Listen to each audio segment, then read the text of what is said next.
Hello, everyone. Welcome. In 2010, Julie Beck said, "Women are like lionesses at the gate of the home. Whatever happens in that home and family happens because she cares about it and it matters to her. She guards that gate." Welcome, everyone, to the Lioness at the Door, a podcast where we discuss timely, healthy habits in our thinking, planning, and doing as we each stand as lionesses at the doors of our homes and lives. We're just two regular girls talking about dating challenges from a gospel perspective. I'm Amy Rasmussen, a teacher by profession, a wife and mother by choice, an optimist by nature, and happy by design. I'm here with my friend Jackie. Hi, I'm Jackie Sorensen. I am a wife, mother, grandmother, the best part, and a holistic health coach for women of faith. We have been talking a lot about declarations lately, and I have never done declarations. I've never done affirmations. I love quotes. I love words. So I'll post in different places, but I have never done this thing of declarations. So we kind of thought that this time we could share one girl's first rodeo with declarations. You know how a lot of times people say, "It's not my first rodeo. I know what I'm doing." This is my first rodeo. I don't know what I'm doing. So kudos to you, Amy. What? Say that again. Kudos to you for willing to get on the horse. Thank you. Yes. So I'm on the horse, bucking around, and we're just going to talk about the experience that I've had because we think that it might help you as you test this out. I like to say I'm playing with something a little bit. It gives me the freedom to not feel any pressure. I'm just experimenting with it. We're going to see how it goes, and then I can find the things that work. And then in the context of that, we have some things that came up for me as I was figuring this out that we're going to discuss a little bit because we think it will be helpful. Honestly, it's going to be helpful for me to discuss it with Jackie. And then hopefully it will also be helpful with all of you or for all of you to just kind of have a perspective on some of these things. Yeah, that's awesome. So we're just going to jump right in. The very first thing is that I would say that the most mind-blowing thing for me, Jackie, when we spoke at our question and answer time, is when you held up the paper from the planner, and I thought, that is a lot of declarations. I think I even just said it, right? It's like, what is that? Because in my mind, I was picturing 5 to 10, right? Mm-hmm. And as we talked about declarations, I liked the idea. And yet, as I thought of only 5 to 10, I just felt so confined and bored, right? Even before I wrote them. And yet I thought, I really like the idea, but why am I having these other feelings? So what happened is, you said something like, "Oh, there's 77 on this page." And I thought, that's so much easier. I can write down a lot because it doesn't limit me. I no longer felt limited, whereas I think before I was feeling limited. So some of you might be thinking, yeah, I don't feel limited. I can't think of one. We can help you with that at another time. But for me, I felt limited, and that was a roadblock for me. Yeah. So once I sat down, I found that the writing just came easily because I didn't feel like I had to edit in the process. I could just write.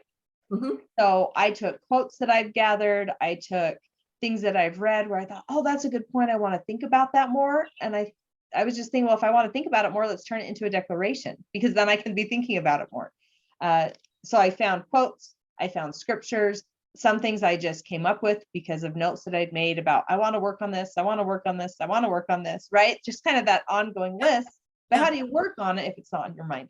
Right. So that just was so much easier. And I didn't feel bogged down by having to choose only a few. Yeah. So that was thrilling. So as I did that though, and as I wrote some of them down, some of them felt a little funny even to write, but that was fairly easy to push through. But then as I've been saying some of them feel pretty natural. It's no big deal. It's fine.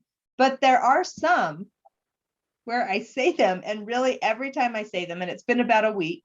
Has it been a week? About a week since I've done it. Every time I say them, I'm just kind of like, okay, I'm going to read it fast. Read it fast. Like, no, read it slow. I feel weird and uncomfortable.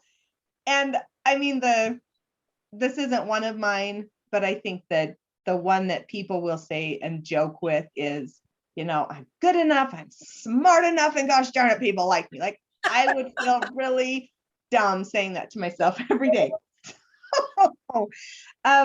if any of you are in that boat where you're like, I can't say these words to myself, I feel like an idiot or whatever, I want to talk a little bit about that, because I really did find that some really just feel comfortable. For example, I have one that says, I light up when my kids enter the room because I want them to see that light in my face. And I think sometimes it's like, hi, down to business, right? And I thought, no. So it's very easy for me to say to myself, I light up when my children enter the room.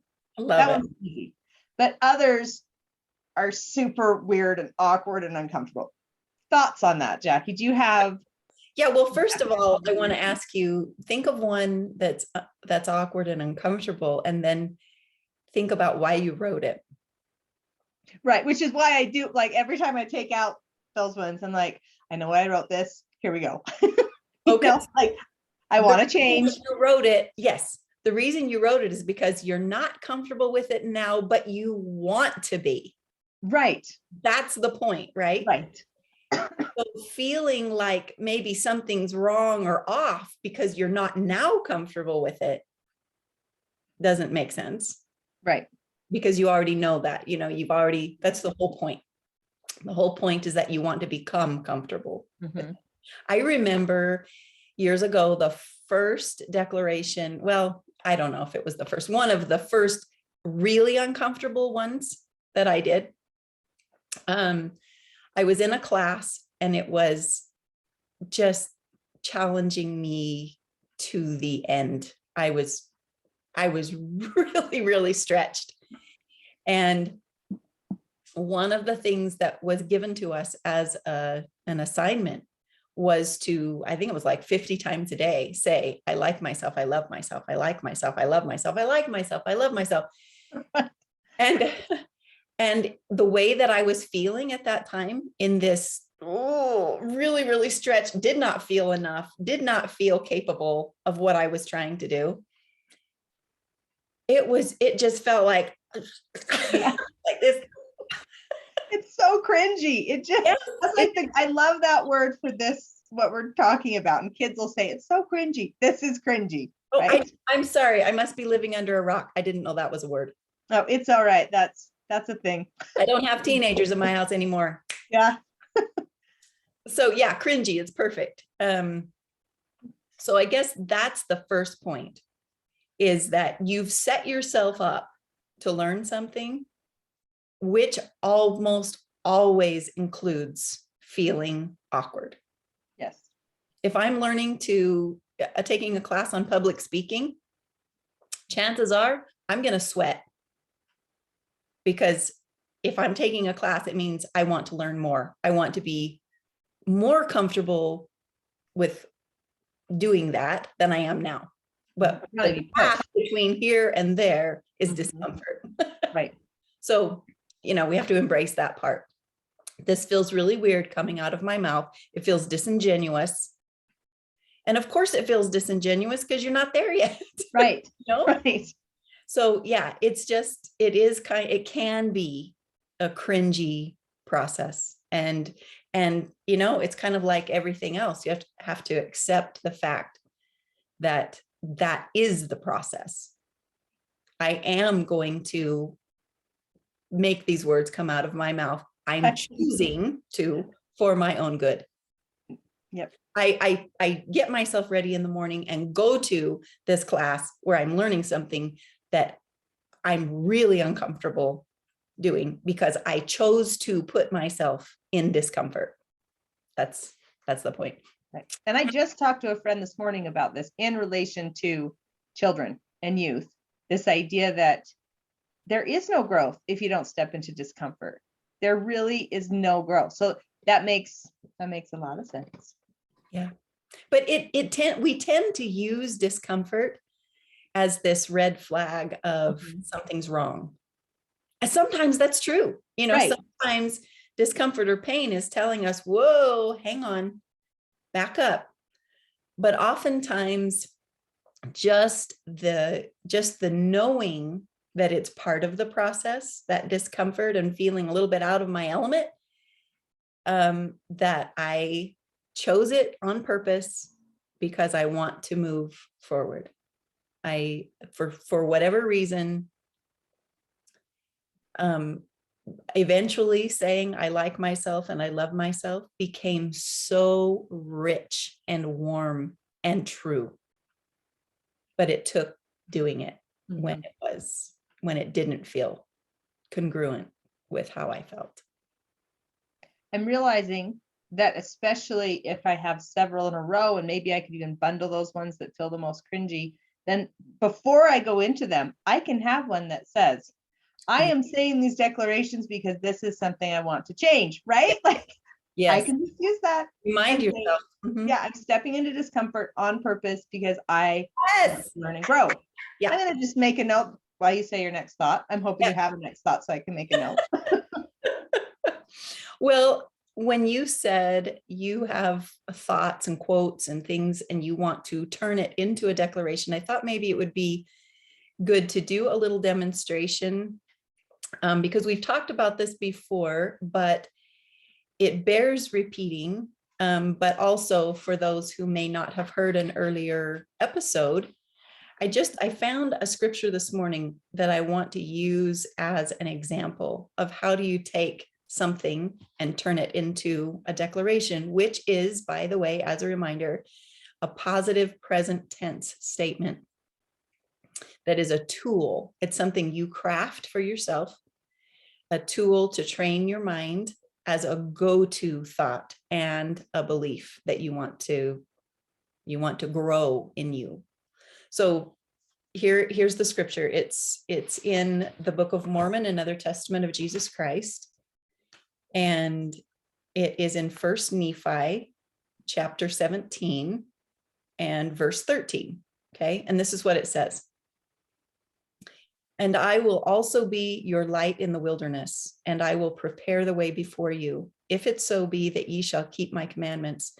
Wherefore, inasmuch as ye shall keep my commandments, ye shall be led towards the promised land, and ye shall know that it is by me that ye are led.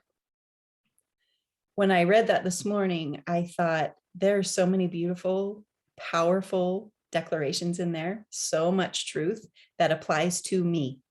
I know that this was recorded. It was talking about someone actually going geographically from one place to another.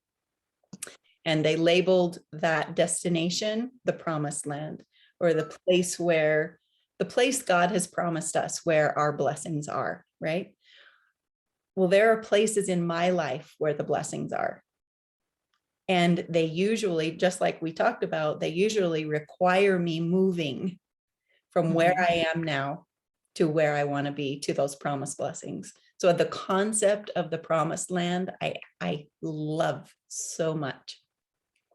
So here are a few declarations that I pulled out of this verse. The Lord is my light in the wilderness.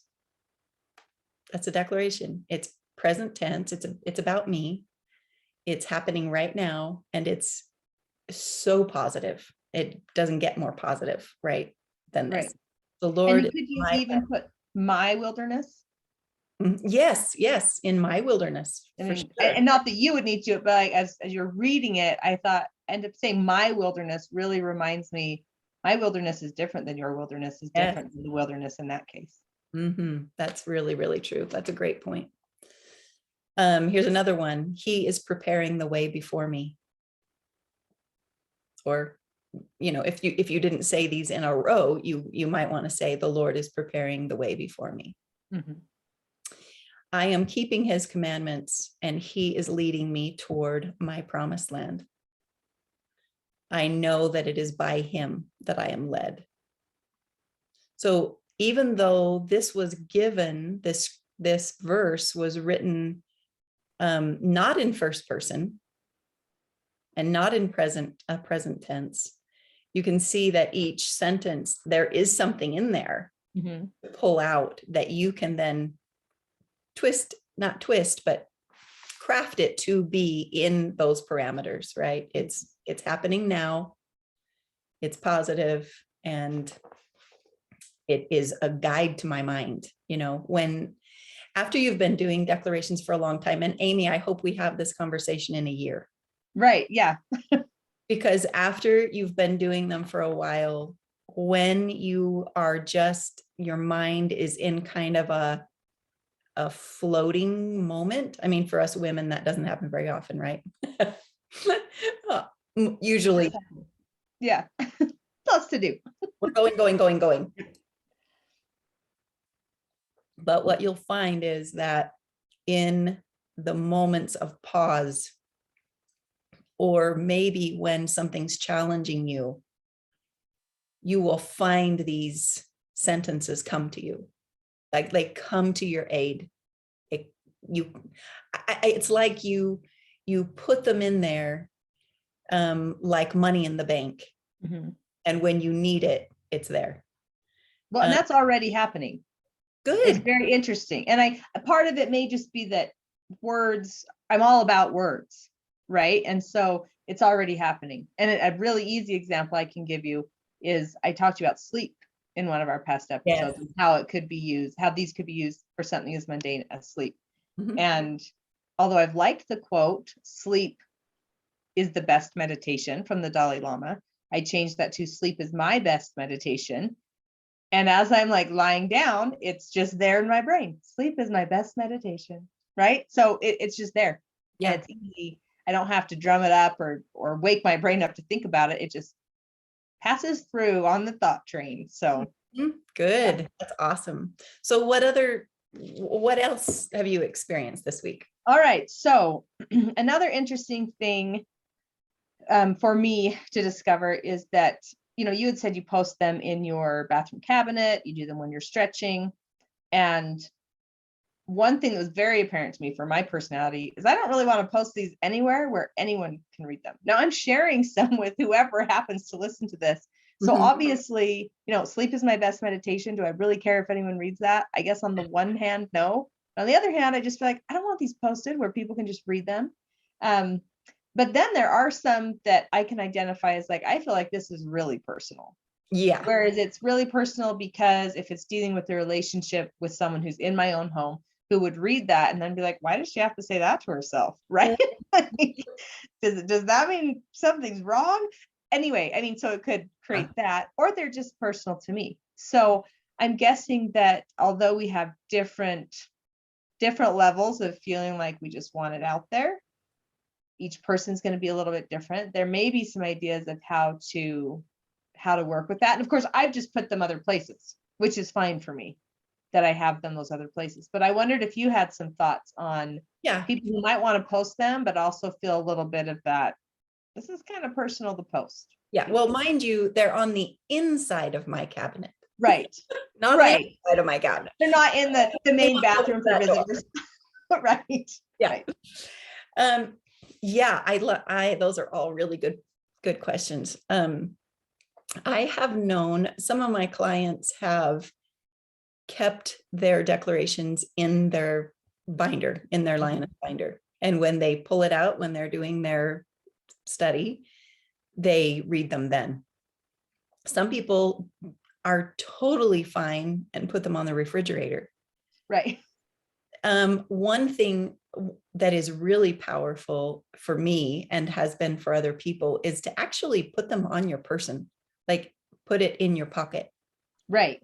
And certainly, you know, maybe I'm not going to carry around both my 2 pages of 77 declarations, but there are days where I need the comfort or the confidence or the faith of 1 or 2.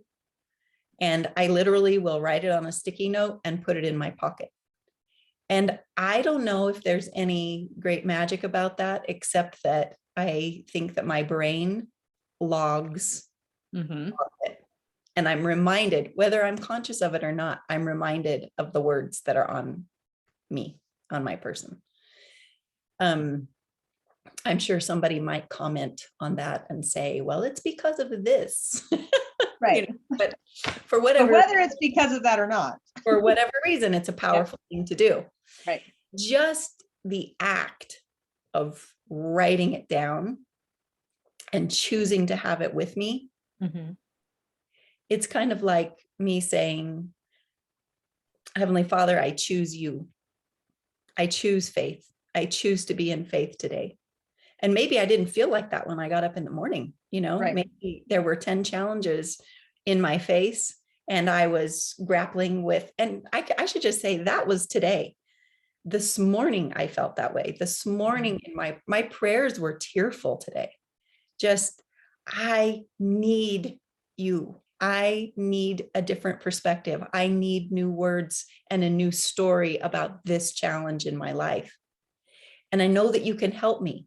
I know that you can reframe this, with me. And I just told him everything. All the details, all the how I felt and the roadblocks that were in my thoughts. And it's just such an incredible process to in essence, choose God. I didn't want to stay feeling the way that I was feeling. I didn't want to, I wanted to respond to my challenges in a faithful way. And prayer is pretty much the first go-to, but declarations are right there, So maybe it is even an act of prayer, partly what we're writing and what we're repeating. And I think it is saying to heaven, I'm still here. I'm still here and my choice is still faith. So anyway, I don't know if I answered or responded to what you were saying. That's good. And I don't, with that one, it was just something that I thought it would be good to discuss. I've come up with a solution for it. I just don't post them or in Insight. However, yeah. Go ahead. One thing about that is that sometimes if you don't post it somewhere that is you are in the course of your day automatically going to see, it's easy to forget. Right. So somehow if it's not posted where anybody would see it, which is totally fine, then you need to put something in your environment that will cue you. Right. You need a trigger. If you're like me, maybe you don't, but I need that natural boom. You open the medicine cabinet, there it is. There it is. Right. And there are things that I need like that. I actually just put them in this folder. Got it. I think this will catch my eye. I don't know if you can see how bright green that is. Yes. So that was helpful. And really the ones that really feel like extremely personal, I can just put those somewhere else. And then I know I'm taking this one out, right? It's visible enough to me. And then I can open up to those other ones that I maybe don't have in a folder someone could grab. So, but just, I guess, just to bring it up so that as people are doing this, if they're feeling that like, personal, where am I supposed to do this? Then they have some options. I do love the idea of posting some on my fridge, because another one that has to do with my kids harkens back to the 7 Habits of Highly Effective People and Stephen Covey. And it's his habit, seek first to understand, then to be understood. And something that we as adults do and as parents do with children is that we so often do not take time to understand. And so just a reminder that I want to seek first. So that's what I wrote. I seek first to understand my children. And I think I just put period. I didn't even say and then to be understood. I don't really have a problem with seeking to be understood. So I just put I seek first to understand my children. And that's one that could absolutely be stuck on my fridge. And honestly, if my kids see it and they read it out loud, then they're getting this little declaration as well. That could help them, right? Because I think in human interactions, seeking first to understand is a big deal across the board. So I'm just loving how I could put some in different places as is appropriate for my situation, for my personality. And there's a double benefit as well. Your child might learn from that for himself, but even greater, I think, is that they have a window into you. Right. They have a window into what you are trying to accomplish, and bless them, they will remind you.